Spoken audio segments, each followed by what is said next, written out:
અમદાવાદમાં હજી પણ વિકટ પરિસ્થિતિ। ગુરુકુળ રોડ પરની સનસેટ રો હાઉસમાં પાણી ભરાઈ ગયા છે। સોસાયટીમાં 4 ફૂટ પાણી ભરાતા લોકોને ભારે હાલાકી થઈ રહી છે। સોસાયટીના 218 મકાનો પાણીમાં છે। મકાનમાં પાણી ભરાતા ઘર વખરી પલળી ગઈ છે। ફર્નિચર અને વાહનોને મોટા પાયે નુકસાન થયું છે। છેલ્લા 25 વર્ષથી સોસાયટીઓમાં પાણી ભરાવાની સમસ્યાઓ ઊભી થઈ રહી છે।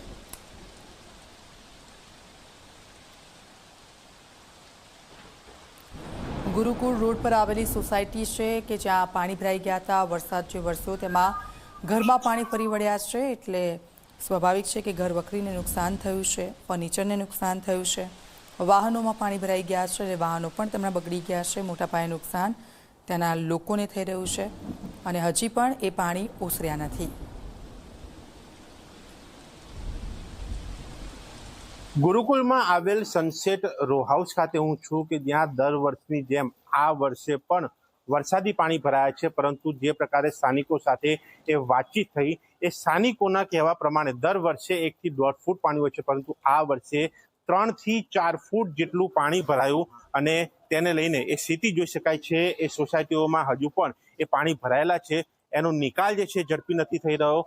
હેવી ડીવોટરિંગ વાન એએમસી દ્વારા અહીંયા મૂકવામાં આવી છે સ્થાનિકોની રજૂઆત બાદ, છતાં પણ સ્થિતિ આ છે અને અહીંયા એ દ્રશ્યો પણ જોઈ શકાય છે। એ મકાનોમાં ભરાયેલા પાણી પહેલા 1-1.5 ફૂટ પાણી હતું, એટલે મકાનોમાં પાણી ઘૂસતા નહોતા, પરંતુ આ વખતે પાણી એ ઘૂસ્યા છે એવું સ્થાનિકોનું કહેવું છે। અને પાણી ખાલી કરતા એ લોકો એ જોઈ શકાય છે એ ફર્નિચર પણ કેટલાક લોકોએ એ ઉપર ચડાવ્યા હતા જેથી કરીને નુકસાન ન થાય, એટલે ઘર વખરીને નુકસાન, ફર્નિચરને નુકસાન, એ 2 વ્હીલર 4 વ્હીલર હોય એ વાહનોને નુકસાન અહીંયા થયું છે।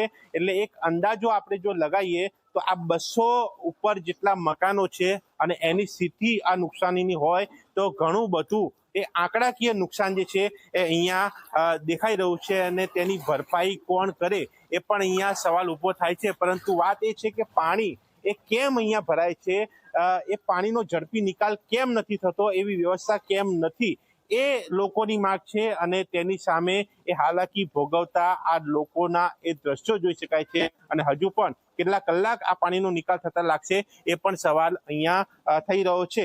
ત્યારે સ્થાનિકોની એક જ માંગ છે કે કોર્પોરેશન એ વ્યવસ્થા કરે કે આવતા વર્ષે આ સ્થિતિ ન સર્જાય।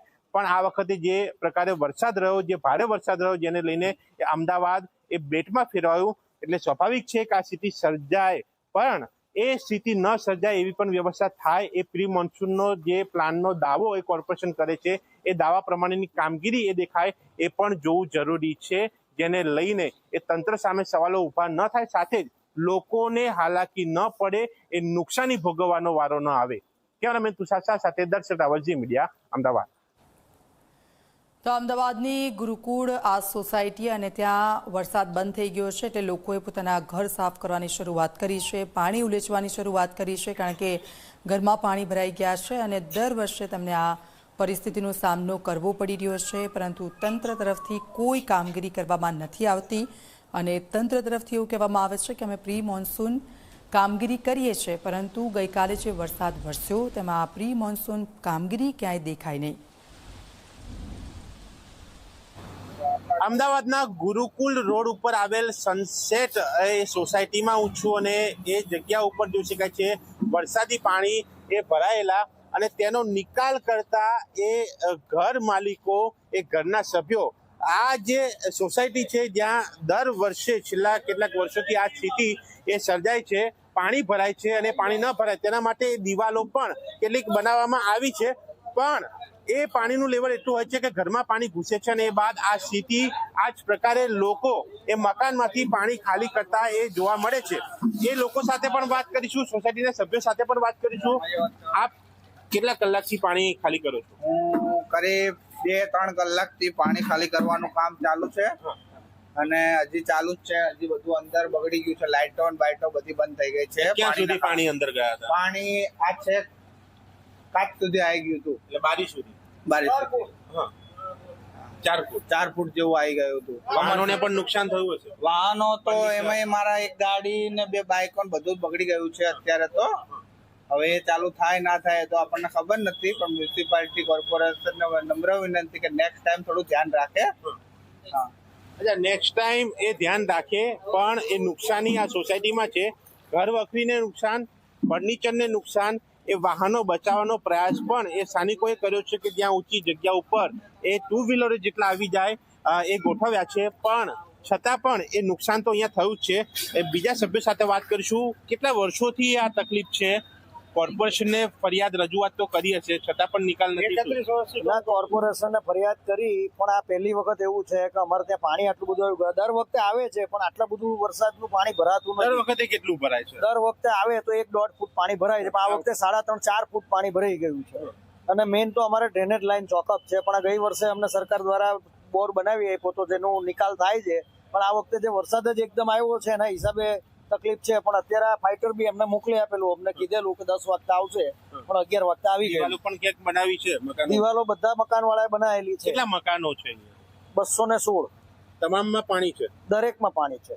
આપનું શું કેવું છે? હા, 216 પાણી છે. પણ આ જે પ્રોબ્લેમ છે એ લગભગ 91 થી છે. હું 91 થી રહું છું. 1.5-2 ફૂટ તો આવે જ છે પાણી, પણ આ વખતે 3.5-4 ફૂટ આવે. કારણ શું? એ રસ્તો ઊંચો થઈ ગયો? આ રસ્તો ઊંચો થઈ ગયો. બીજું ડ્રેનેજ લાઈનમાં તકલીફ છે. ડ્રેનેજ લાઈન ચોકઅપ થઈ ગઈ. કેટલા કલાક પાણી આ રીતે ભરાયેલા રહે છે? પાણી આમ તો પહેલા 2-3 દિવસ ભરાયેલા રહેતા હતા, પણ અત્યારે આ જુઓ ને, અત્યારે ફાઈટર લાગેલા છે. સવારના 10 વાગ્યાના લાગેલા છે, હજી પાણી ભરાયેલું છે. એટલે હજુ પણ એ પાણી છે, એ પાણી નિકાલ કરવાની કામગીરી પણ ચાલુ છે. અહીંયા જોઈ શકાય છે કે હેવી ડી વોટરિંગ વાન એ કોર્પોરેશન તરફથી મોકલીને એ પાણીનો નિકાલ જે છે કરવામાં આવ્યો છે. પરંતુ હજુ પણ એ પાણી જ્યારે આ સોસાયટીમાં ભરેલા જોવા મળી રહ્યા છે, એ મકાનોમાં એ પાણી ઘૂસ્યા છે, જેને લઈને એ નુકસાની એ અહીંયા સામે આવી છે. એ અંદરના ફર્નિચરો હોય, એ ટીપોય હોય, સોફા હોય કે પછી એ દરવાજા હોય, એને નુકસાન છે. અને અહીંયા જોઈ શકાય છે કે આ પ્રકારે એ પથ્થરો અને એ દિવાલો, નાની પારીઓ જે છે ચણવામાં આવી છે, પથ્થરો મૂકવામાં છે જેથી કરીને પાણી અંદર ન જાય. પરંતુ આ વખતે એ વધારે પાણી એ સોસાયટીમાં આવતા એ નુકસાન થયું છે. 4 વ્હીલરોને નુકસાન થયું છે અને એ નુકસાની એ આવતા વર્ષે ન સર્જાય તેના માટે સ્થાનિકો એક માંગ કરી રહ્યા છે. ત્યારે જોવાનું રહે છે કે તંત્ર દ્વારા એ કેવી વ્યવસ્થા થાય છે કે જેથી ફરી એકવાર આ વિસ્તારમાં એ પાણી ન ભરાય, આ સોસાયટીમાં પાણી ન ભરાય અને લોકોને ફરી એકવાર નુકસાનીનો સામનો ન કરવો પડે. કેમેરામેન તુષાર શાહ સાથે દર્શક રાવલજી મીડિયા, અમદાવાદ.